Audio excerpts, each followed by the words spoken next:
você, leitor e leitora do Portal do Holanda. Eu sou Humberto Amorim e estou de volta para fazer mais uma entrevista, inclusive entrevista que vai concluir este ciclo virtuoso que nós iniciamos desde o início de agosto, entrevistando os candidatos ao Senado e também ao governo do estado do Amazonas. Hoje, nós vamos entrevistar um político que faz parte de uma lista muito exclusiva de políticos lendários do estado do Amazonas.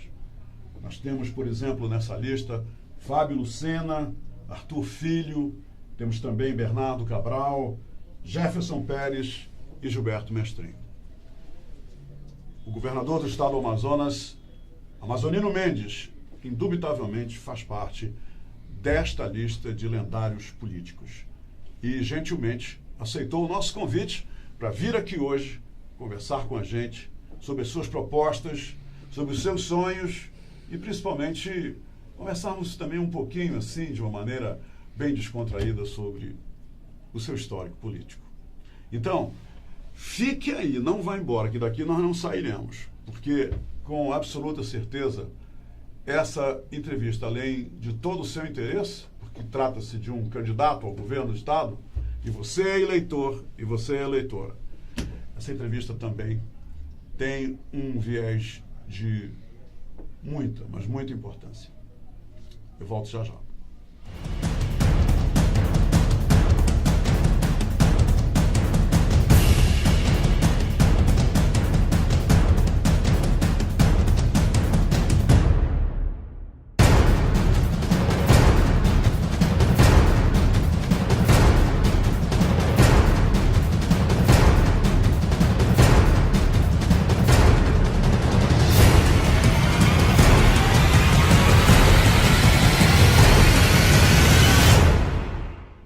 Estou de volta e agora é para valer. Vocês estão vendo aqui o governador Amazonino Mendes ao meu lado e é com ele que a gente passa a conversar a partir de agora. Governador, obrigado por ter aceito o nosso convite. É realmente uma alegria recebê-lo aqui no Portal do Holanda. Como é bom e que bom que o senhor veio aqui. Bom, para mim, sobretudo, é um prazer, né, estar aqui, ter esse bate-papo com você, com vista àquele que está nos vendo, está nos olhando aí. E é para fazer o seu balanço, fazer sua análise, muito necessária nessa véspera de eleição. Governador, o assunto número 1 da sua agenda ultimamente tem sido, e nós sabemos disso, a questão de arrumar a casa, tá vendo? O senhor já sabe. Essa casa, governador, essa casa, como é que o senhor, e quando o senhor fala arrumou a casa, ela estava desarrumada de que maneira, hein, governador? Ela estava totalmente desarrumada, não é de que maneira. Database, que é o pagamento do ajuste dos servidores públicos desde 2015, 2016 e 2017, sem pagar. A saúde pública, quando eu larguei o governo atrás, era o servidor público que executava.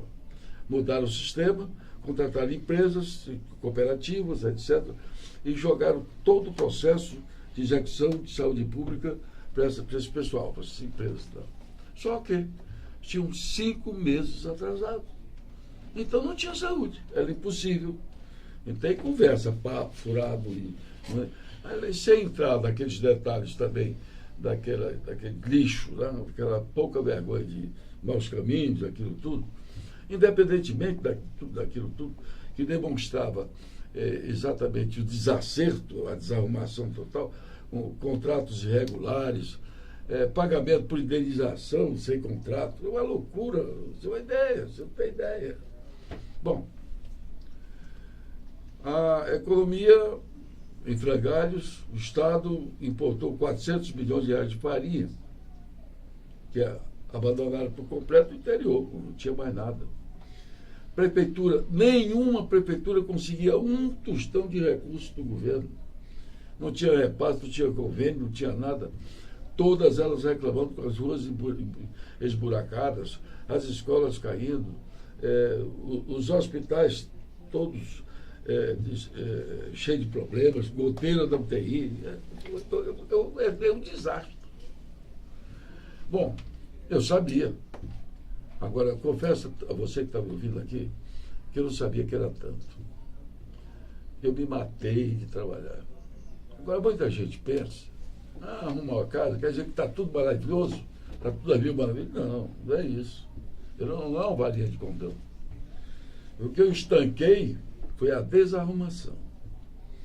O abuso, o absurdo, o descompromisso, né? A forma como vinha sendo administrado o Estado, tudo na base da imprensa, tudo qualquer coisa, conversa furada de mentira da imprensa. Me custou muito. O resultado, que prova que a casa está arrumada, é o seguinte: desse Estado caótico e deficitário, hoje o Estado do Amazonas, noticiado pelo portal G1, lá da TV Amazônica, o Estado do Amazonas cresceu 6,4%. São Paulo cresceu 1,5%. O Amazonas disparou. Isso deve-se muito à organização do Estado, dos pagamentos. E isso você está falando nos últimos 10 meses, governador? Sim. Deve ser pouco tempo. Mas valeu que muita experiência, determinação, coragem, decisão. Não foi fácil. Quem está me vendo aí e pensa que a vida de um governante ela é até tranquila quando a casa está arrumada. Mas quando a casa é um bazar, uma loucura, e de interesses, de grupos, usufruindo de forma assim desordenada e abusiva, né, dos bens públicos, é um inferno para quem quer consertar. Porque vira inimigo. Você está mamando, ganhando uma fortuna, você vem e corta. Ele vira teu inimigo mortal. Faz tudo contra ti. Eu tive que fazer. Enfrentei. Eu enfrentei uma assembleia contra mim. Pela primeira vez na história do Amazonas, um governador enfrentou uma assembleia contra. Foi terrível. Só a minha experiência, minha determinação e a ajuda de muitos companheiros, né? Nós arrumamos a casa. Estamos com 1 bilhão e 200 milhões de obra, meu amigo. Quem diria? Isso espalhado em todo o Estado, aqui na capital, gerando mais de 26 mil empregos diretos e indiretos. Agora, governador, quando o senhor recebeu o governo ele estava desarrumado, o Estado desarrumado, mas ele não estava falido, tinha dinheiro em caixa. Falido era pré-falimentar, né? Falido não, porque você tem aqui a Zona Franca, você, independentemente do governo, tem algum recurso. Mas a má aplicação, a má gestão, a falta de planejamento, as mentiras, conversa fiada. Isso o senhor estancou, né? Tudo parou. Lá o Estado agora anda. Por exemplo, a saúde. Nós estamos com 354 leitos a mais. É mesmo que você tivesse construído um hospital enorme. Sendo deles, 51 são UTIs. Olha, no interior, os hospitais no interior, há 17 meses, o hospital não recebiam um centavo. Você acredita? É verdade. Nós, além de termos pago tudo isso, ainda dobramos o pagamento para alguns. Aliás, deu uma média de 70% a mais para ajudar. Recuperamos já 12 hospitais no interior. Recuperando.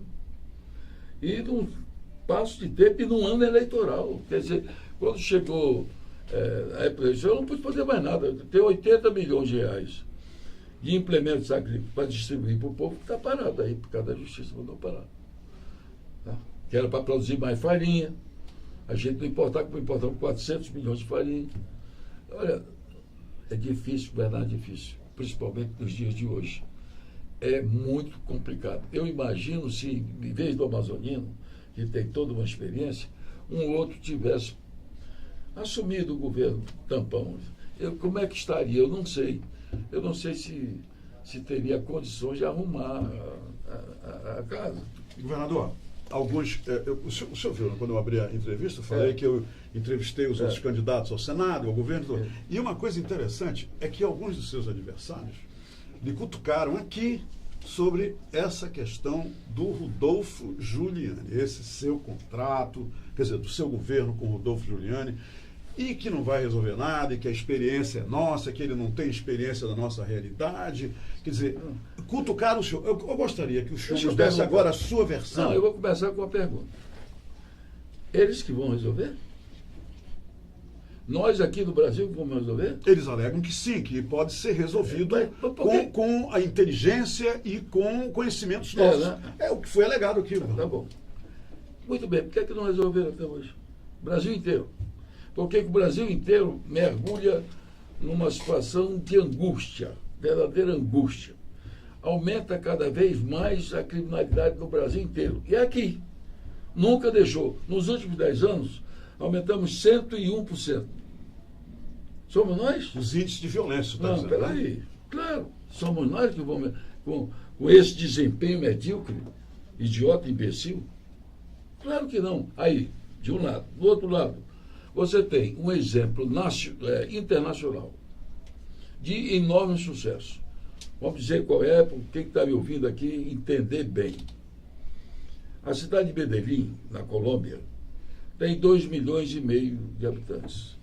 Manaus tem 2,2 milhões. Ambas as cidades são daqui da América do Sul. Medellín era a cidade mais violenta do mundo. 370 assassinatos por 100 mil habitantes. Um absurdo. 4 anos depois, o Juliano foi para lá resolver. 4 anos depois, dos 370 assassinatos em cada 100 mil habitantes, viraram 30 assassinatos por cada 100 mil habitantes. É considerada hoje, junto com Santiago do Chile, a cidade mais pacata, mais tranquila da América Latina. Uma das melhores cidades do mundo, se entupido de investimento. Que foi? Uso de tecnologia, competência, capacidade, uma modalidade nova, tecnológica de combate à criminalidade. Por quê? A criminalidade, ela se especializou. Hoje, o crime organizado tem armamentos pesados, que a polícia não tem, tem dinheiro, muito dinheiro, mobilidade, ramificações, inclusive até na política. Vocês sabem, por exemplo, que numa eleição aí houve até rumores, não é, de reuniões do crime organizado com policiais para ajudar uma organização política. Ora, o negócio não é mole, não. Bom, eu sou governador.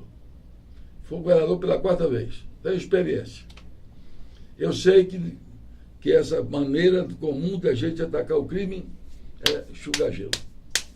Embora eu faça aqui uma ressalva, a nossa polícia, com as ações que nós adotamos, ela conseguiu reduzir em 12,1% o índice de homicídio.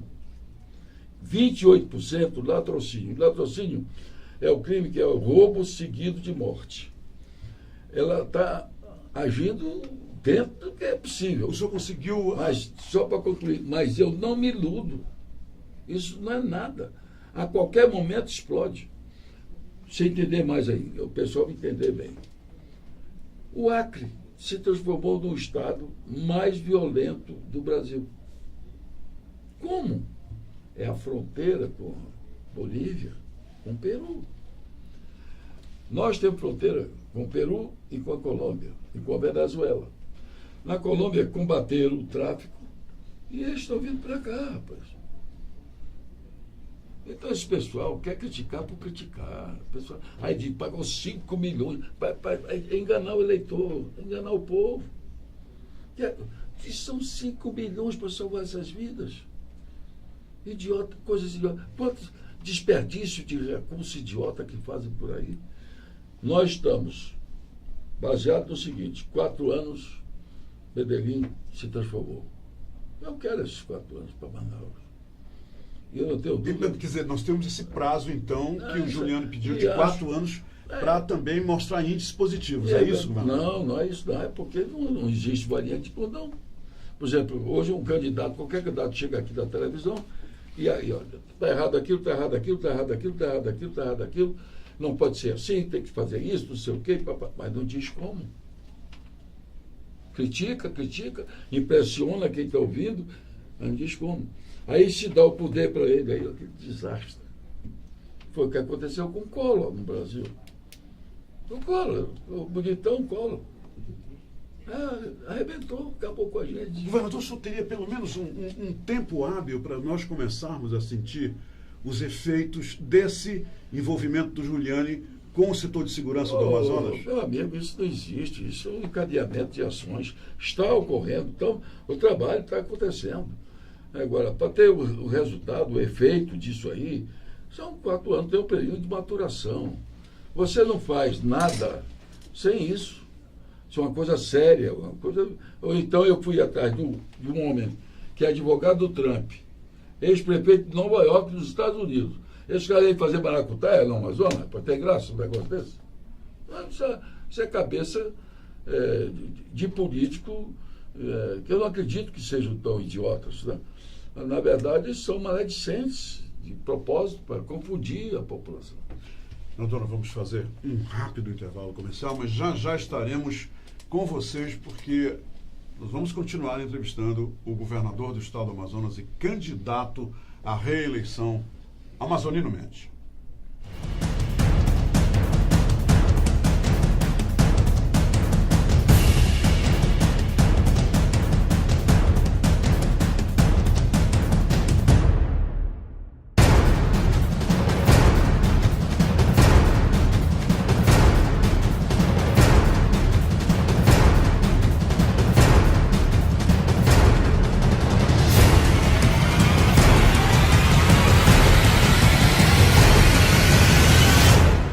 Muito bem, nós estamos de volta para continuar entrevistando o governador Amazonino Mendes, que atualmente, nesse momento, também é candidato à reeleição para o governo do estado do Amazonas. Nós recebemos hoje, e eu pessoalmente, nas minhas mídias sociais, recebi, porque divulguei intensamente que o senhor viria aqui, algumas pessoas, e nós recebemos várias pessoas, sobre um episódio que aconteceu ontem à noite durante o debate que o senhor participou numa outra emissora, que tem a ver com uma declaração sua, que o senhor disse que a questão envolvendo 5 bilhões de reais na licitação. A pergunta para o senhor, que todo mundo quer saber, governador, assim, isso ocorreu mesmo? Quer dizer, essa história dos 5 bilhões, porque tem uma linha que diz que não. Eu explico logo. Por favor. Ocorreu, está registrado no Tribunal de Justiça, registrado em cartório, tem todos os anais, todas as informações, e o que aconteceu é que eu impedi isso. É simples a explicação. Até quero esclarecer o seguinte: ontem o Davi, ele disse o seguinte: eu renuncio o meu mandato, não sei o quê, papapá. Se isso acarretou o candidato Davi Almeida. Sim, algum prejuízo ao erário. Não causou. Mas por que não causou? Porque nós impedimos. O que ocorre é o seguinte: a história é um pouco complexa, mas dá para entender. O estado do Amazonas tem crédito no negócio chamado EPCBS. O detentor desses recursos é a Caixa Econômica Federal. Então, a FCBS é decorrente ainda da época do Banco de Habitação do BNH. São letras, espécie de letras. Bom, e nunca o BNH pagou. O BNH até acabou, a Caixa que é sucessora. Então, alguém em Minas Gerais descobriu isso e veio até aqui o governo do Davi. E entrou em contato com o governo, não sei se com ele também, mas o fato é que acertava o seguinte: o cara falou, olha, tem bilhões na Caixa Econômica aí para o estado do Amazonas, que o estado não paga. Tá? Aí o Davi, ou não sei se ele autorizou ou não, mas o fato é que a SUAB celebrou com esse rapaz, ele induziu a isso. O tal lá de Minas Gerais. O cara de Minas Gerais. Um contrato para que eles fizessem esse levantamento na Caixa Econômica e eles ganhariam em decorrência 20% de honorários sobre o que eles levantassem. 20% de 5 bilhões. Não, você vai entender. Não é mais, não é outra coisa. Então, eles saíram de lá com o contrato assinado, tudo registrado, contrato assinado, e entenderam que fizeram o levantamento. Fizeram o levantamento e procuraram o governo do Davi para cobrar. Mas disse, olha, agora nós temos direito. Aí, o que eles levantaram, segundo eles, foram 27 bilhões. Como eles tinham um contrato de honorário de 20%, aí virou 5 bilhões e 400.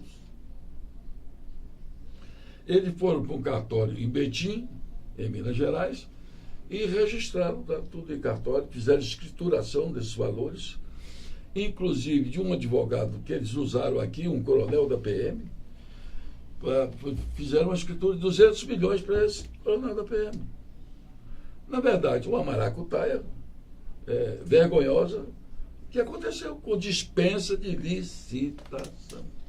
Foi isso que eu falei. E o senhor brecou isso aí? Claro que eu brequei. Entrei com a ação e acabei com isso. E agora está correndo. Agora, muita gente parece que tinha envolvimento com a vice-presidente da Caixa. Foi uma enorme maracutaia, foi a maior maracutaia que eu já tive conhecimento. Essa é a verdade, os fatos estão aí. Eu não sei se eu tenho conhecimento, eu já vou passar para um outro assunto, mas aqui no Portal da Holanda, nós fomos penalizados porque a justiça, um juiz desavisado, desatento, aliás, fez com que nós retirássemos todas as matérias que nós publicamos acerca deste evento. Só para o seu conhecimento. Não, na época. Na época nós tivemos que tirar tudo porque a justiça fez isso com a gente. Eu não posso deixar o senhor sair daqui sem que o senhor nos dê a sua versão, a sua opinião. A BR-319. Governador, essa BR, ela, na década de 70, ela estava toda asfaltada, todo mundo ia para Porto Velho, de carro para lá e para cá. De repente, ela caiu em total abandono por 19 anos. E agora todo mundo diz o seguinte, não, é que tem duas pontas que estão bem, tem que ajeitar o meio. Mas aí tem as licenças ambientais, tem tudo, etc, etc, etc. É isso aí. E aí dizem também o seguinte, já disseram aqui, agora sai, agora vai. Eu gostaria de ter a sua opinião sobre a 319. Eu acho que agora ela pode ir mesmo. A verdade é a seguinte, há uma integração política e o problema também, em parte, era político. A gente tem que fazer a penitência da gente, a autocrítica, de saber quando a gente faz besteira. Eu acho que havia um desencontro. Sabe? Por quê? Os inimigos da BR-319, eles se encastelaram no Instituto de Meio Ambiente, para evitar que a estrada seja isso. O senhor fala do IBAMA. IBAMA, principalmente. Então, eles nunca davam essa licença. Alguns trechos da estrada, aliás, trechos consideráveis, escaparam e foram asfaltados. Por isso que você disse, as pontas asfaltadas e o meio parado. Então, falta asfaltar da BR-19, para completar, cerca de 400 quilômetros. Agora, desses asfaltamentos que existe da BR-319, ninguém sabe. Mas eu fiz 160. Lá atrás, no meu segundo mandato, porque o Collor era o presidente e ele liberou para que os estados pudessem trabalhar em cima das estradas federais. E eu aproveitei e fiz 160 quilômetros. Você disse, fez, só asfaltou, é isso? Fiz, só asfaltei 160 quilômetros e fiz as 3 pontes, que vão para o Castanho, aquele negócio todo. Muito bem. Agora, o Alfredo Nascimento, nós trabalhamos muito. O Alfredo Nascimento está conseguindo, lá no Ministério, a delegação para o Amazonas, para o Estado do Amazonas. Essa delegação não saiu, mas vai sair. Aí eu acredita com essa delegação, a tendência é resolver. Se vier a delegação, eu vou poder trabalhar na estrada. Okay. Como aconteceu com a 174, que era federal, não deixaram de fazer. Eu fui ao presidente da República e digo, passe para mim, delegue para mim, que eu faço e fiz. Então, agora nós estamos pedindo e estamos conseguindo, com a ajuda do Alfredo, a delegação para o Estado do Amazonas. Se vier, eu estou no governo, eu faço. Acabo com essa brincadeira. Porque o que emperrava a 319 não era dinheiro, não. A licença ambiental. Então, essa licença eu dou. E dinheiro a gente se vira e dá o jeito e resolve. Boa notícia. Governador, chegamos ao fim da nossa entrevista e agora o senhor tem 2 minutos para dizer aos eleitores e eleitoras do Estado do Amazonas por que o senhor quer se tornar, mais uma vez, governador do nosso Estado. Bem, meu amigo, minha amiga, é muito importante isso.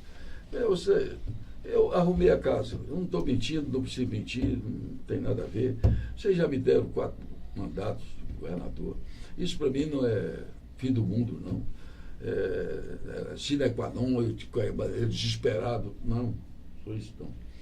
Mas eu estou com muito medo que desarrume de novo. Será que uma pessoa inexperiente tivesse assumido o governo? Hoje nós teríamos obras em todos os municípios, teríamos obra aqui, estaríamos recuperando o Estado teria crescido 6,4%. Construir é difícil, destruir é muito fácil. A construção ela começa de baixo. Por exemplo, esse meu projeto de segurança é um projeto muito responsável. Eu não estou fazendo coisa para ter resultado amanhã, para ter voto. Estou fazendo uma coisa séria para o teu filho, para ti, para a tua família. E sou muito criticado por isso. Agora, quais as ideias novas que esse pessoal tem para ajeitar o Estado, organizar o Estado? Não tem, me acusam de velho. Mas quem tem ideias novas sou eu. Porque fiz o EA, fiz o Proformar. Eu dei uma Ponta Negra linda para vocês, em outra área. Não é? Fiz vários hospitais do interior. Aqui não tinha um hospital infantil, fiz 3, Fundação Redes. Não tinha um pronto-socorro infantil, fiz 3. Vocês sabem, trabalho, produz. Então, eu tenho muito medo de tudo isso se esboroe. Pense muito, você vai votar pelo seu futuro, pela sua vida. Isso é fundamental. Muito obrigado por vocês terem assistido aqui, esse prestigiado programa aqui desse portal muito lido, muito visto, o Portal Campeão, e muito obrigado mais uma vez por tudo, viu, companheiro? Um abraço. Tudo bem. Muito obrigado, governador. Boa sorte para o senhor. Gente, final de entrevista. Muito obrigado pela companhia de vocês. E agora é aquela velha história, mas muito importante. Muito mais importante do que velha. Nós fizemos a nossa parte. Trouxemos aqui todos os candidatos ao governo, ao Senado, e agora você está com a ferramenta na mão. As propostas, as ideias foram repassadas para vocês. Agora é só uma coisa que importa. Você é quem dorme com a sua consciência. Eu durmo com a minha também. O que nós fizermos a partir de agora, lá no dia 7 de outubro, escolhendo os nossos candidatos, escolhendo aqueles que irão ocupar os cargos que estão aí a serem ocupados, a responsabilidade, a partir desse momento, decisivamente é minha e sua. E não esqueça de uma coisa: voto não tem preço, voto não se troca por nada. E se você fizer isso, você vai se constituir num eleitor otário. Porque quem faz isso é um otário de marca maior. Que Deus oriente você na sua decisão e nós possamos escolher os melhores candidatos no dia da eleição. Muito obrigado pela companhia.